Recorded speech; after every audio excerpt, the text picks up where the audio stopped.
Bonjour à tous, je suis Thomas Valentin de Apprenez à trader et je vous retrouve pour une nouvelle analyse technique du marché Forex en particulier. Et même si je vais aujourd'hui me poser quelques minutes sur les métaux précieux, euh, j'attire votre attention, nous sommes le lundi 24 février. Euh, pour ceux d'entre vous qui cherchent des lectures, des sources d'inspiration, sans pour autant vous perdre dans la quantité de ressources et d'informations que vous pouvez trouver sur le net ou à travers les bouquins, je vous conseille malgré tout un livre qui m'apparaît être une excellente lecture, euh, absolument passionnante. Alors, je tiens votre attention sur ce site forex-méthode.fr, c'est mon blog euh, que je mets finalement un peu à jour en y déposant des analyses techniques et les performances mensuelles de la stratégie. J'ai écrit assez peu de choses ces derniers temps. Il y a un article invité sur mon blog aujourd'hui, l'article d'un jeune homme qui s'appelle Ben. Son site c'est Bourse Ensemble et qui résume sa lecture du bouquin New Market Wizard. Et c'est donc là-dessus que je tire votre attention. Voici un bouquin en italique ici, New Market Wizard, que je vous conseille vivement d'acheter si vous voulez lire, euh, les, lire les vies, connaître les vies, les secrets euh, et la psychologie de traders à succès. Voilà, c'était un bref aparté. Je vous propose donc, je vais attirer votre attention sur la paire CAD-CHF, la paire AUD-CAD et éventuellement la paire USD-CHF, ainsi que sur l'or et l'argent. On va donc commencer avec CAD-CHF. Voilà une paire qui est en tendance baissière depuis un long moment maintenant. Comme vous voyez, on a une très belle cyclicité. On repère avec beaucoup d'aisance les derniers hauts qui sont de moins en moins hauts. Voilà, que j'identifie ici avec le curseur. Et on identifie aussi tout aussi facilement les derniers plus bas qui sont là aussi de plus en plus bas. Donc c'est vraiment une très très belle cyclicité. On peut voir également que la paire a une très nette tendance à rebondir sur les moyennes mobiles, en tout cas dernièrement sur la moyenne mobile 50. Les moyennes mobiles 20 et 50 ont été très rapprochées, ce qui témoigne aussi de cette belle cyclicité. On a très clairement la moyenne mobile 20 en dessous de la moyenne mobile 50. On a également une droite de tendance baissière. Bref, c'est vraiment une très très belle paire à trader, très facile à trader. J'attire votre attention sur le fait que voilà, nous allons créer un nouveau plus haut. Donc ceci entre le le 30 janvier et le 12 février, nous avons créé une phase de correction baissière. Voilà, donc il y a un léger mouvement haussier correctif. Et nous sommes désormais dans une nouvelle phase 1 baissière, donc une phase 1 qui est plus longue que la phase de correction. Deux choses ici, ou notamment une chose ici. Vous pouvez déjà voir que on a un stochastique qui est survendu. C'est un premier signe avant-coureur. J'attire surtout votre attention sur la proximité de ce seuil horizontal de support à résistance de 0,79. C'est le prochain seuil pour lequel nous allons garder des yeux particulièrement attentifs. D'autre part, si vous utilisez Fibonacci, alors ce n'est pas un outil que j'utilise souvent, mais c'est seulement pour l'exercice. Et donc, si vous mesurez la phase 2 à l'aide de Fibonacci afin donc de trouver des points de sortie de cette phase 1 d'extension baissière, vous retrouvez donc avec un niveau de Fibonacci de 1,618 qui est lui aussi à proximité de ce seuil horizontal qui est placé au niveau des 0,7880. Alors une fois de plus 0,7880, ça identifie une zone. Parfois les rebonds sont absolument précis, parfois cela se joue à quelques pics, donc attendez patiemment, on est encore très loin. Attendez une barre pivot, soit une barre test, soit une inside bar, accompagnée d'une divergence du stochastique. Vous voyez ici, nous avons un stochastique qui est déjà survendu. Je ne dis pas que cela va se produire, mais on pourrait totalement voir ce type de mouvement apparaître, donc créer des nouveaux plus bas avec un stochastique lui. Alors si on va être très précis, admettons, on exagère un peu le mouvement, et un stochastique lui qui créerait des plus hauts. Donc, il y aurait bien une divergence du stochastique. Voilà ce que l'on peut anticiper en tout cas. Il s'agirait donc d'un rebond technique, d'un renversement de tendance potentiel, peut-être en tout cas de très court terme. Si jamais nous devions avoir tous les voyants au vert de la stratégie, nous pourrions dans ce cas-là aller éventuellement rechercher ce niveau des 0,8250 dans une optique de rebond technique haussier. Je vais voir avec vous, voilà, 0,7880, c'est un seuil qui n'a pas été atteint depuis septembre 2011. Donc c'est un seuil qui est quand même tout à fait, qui nous offre de nombreuses raisons de nous offrir une opportunité de rebond technique. Il y avait bien sous ce seuil une très jolie test bar et également donc un refus à la hausse et également ensuite sur 1, 2, 3, 4 semaines un refus à la baisse. Voilà pour cette paire. Pour terminer, si jamais ce rebond technique se confirme, nous aurons donc, comme je viens d'expliquer, très largement la place, normalement, à moins que nous ayons une barre pivot qui soit très importante, mais nous devrions largement avoir la place pour un ratio gain sur risque supérieur ou égal à 2. De toute façon, si ce risque venait à se confirmer, je vous adresserai évidemment une alerte email.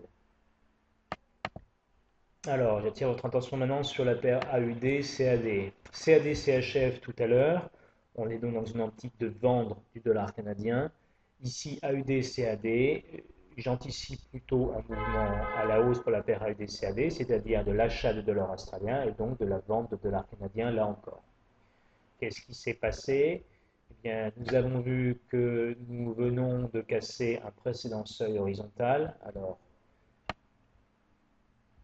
vous voyez ce seuil horizontal des 0,99 et des poussières. Donc, on voit bien un refus à la baisse sur 2011 à 2 reprises très très net.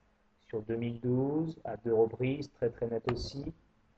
Il a finalement été cassé en mai 2013. Il a été cassé à la hausse ensuite en octobre 2013. Alors c'est vrai que le mouvement, ce dernier plus haut que nous avons fait coïncide avec la dernière barre test que nous avons créée le 21 février. Donc certains d'entre vous pourraient poser ici un niveau horizontal. À mon sens, cela n'est pas valide. Le vrai seuil horizontal que nous avons cassé est, à mon sens en tout cas, celui des 0,9949. En tout cas, dans l'optique d'un scénario haussier, qu'est-ce que nous aimerions voir? Nous aimerions voir la confirmation de la cassure de ce seuil, voilà, comme ceci, avoir une phase d'extension qui se poursuive. Et nous aimerions voir ensuite une phase de correction afin de saisir un nouveau mouvement à la hausse sur ce seuil des 0,9950. Je répète toujours la même chose. Ce qui nous a servi de résistance devient ensuite support. Donc ce n'est pas un mouvement qui est pour cette semaine, c'est peut-être un mouvement qui sera pour la fin de semaine prochaine, ou peut-être même dans 3 semaines. En tout cas, c'est un scénario. Je vous demande de garder des yeux attentifs sur cette paire. Là encore, ce n'est pas grave si on ne prend pas un trade pendant une semaine. Ça peut être difficile de ne pas prendre de paire pendant 2 semaines, mais comme je vous l'ai prouvé, comme vous l'avez compris, on n'est pas là pour faire de l'overtrading, on est là pour prendre des trades justes, des trades qui nous offrent d'excellentes probabilités de succès. Et donc évidemment, si on devait prendre un trade ici à la hausse, notre prochain seuil est au niveau des 1,05, donc on aurait largement la place, à mon sens, de réaliser un gain largement supérieur à notre risque. Bien sûr, là encore, c'est un scénario, il n'y a rien de garanti, mais je tenais à attirer votre attention sur cette paire.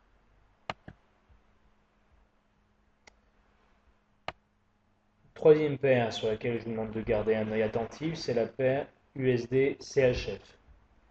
À l'instant, on vient de dire qu'on préférait vendre en tout cas sur CAD-CHF, vendre du CAD pour acheter du CHF. Et là, à mon sens, nous sommes aussi dans l'optique d'acheter du franc suisse pour revendre ici en contrepartie du dollar US. Qu'est-ce que l'on voit sur cette paire? On voit très nettement un seuil horizontal de support et résistance. Alors je vais passer en graphique hebdo.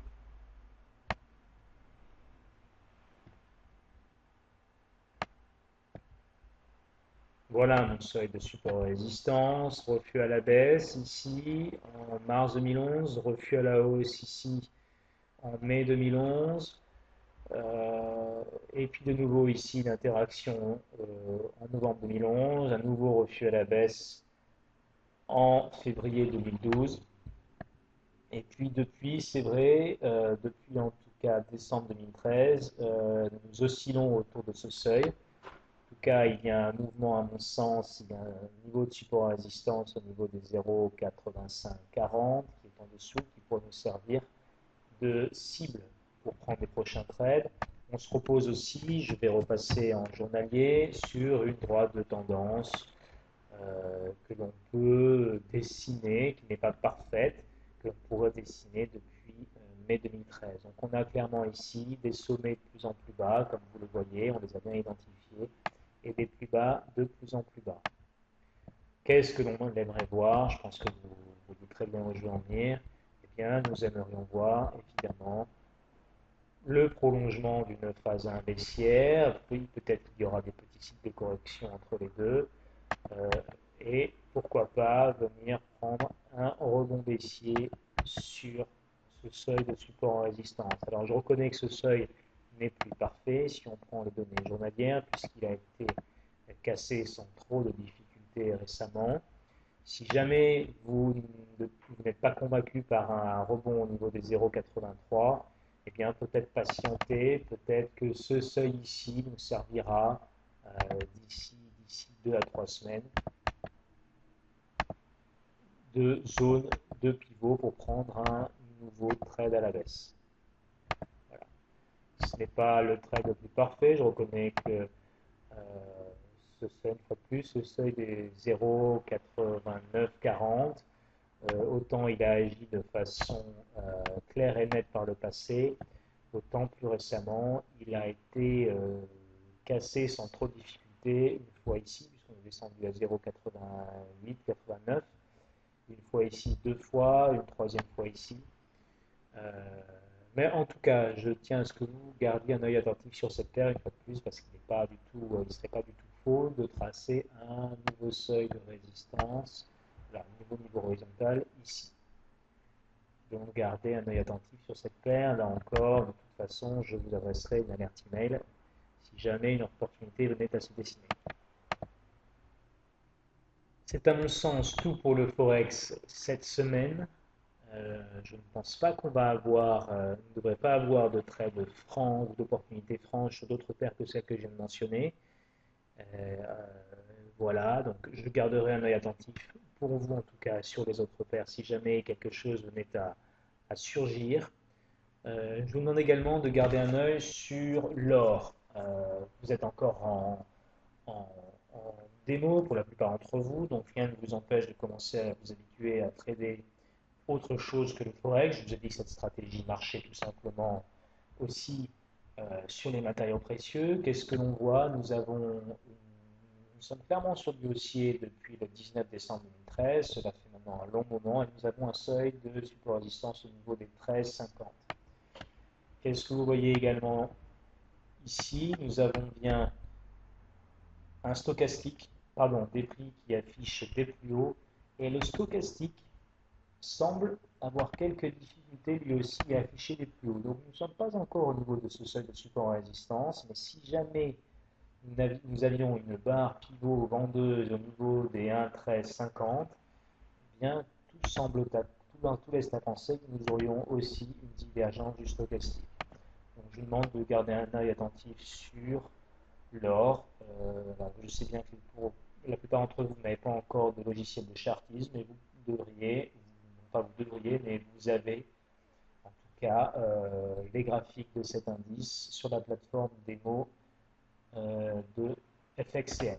Donc ici, je parle bien d'un rebond potentiel baissier au niveau des 1,1350. Et si jamais ce seuil était cassé, eh bien, là encore, ce serait d'envoler. On ne chercherait plus à prendre des positions à la baisse, mais plutôt des positions à l'achat. Donc on attendrait là encore que ce seuil des 1,1350, pardon, des 13,50, 1350, j'aurais dire, soit cassé pour prendre un nouveau rebond acheteur lors de la retest de ce niveau horizontal.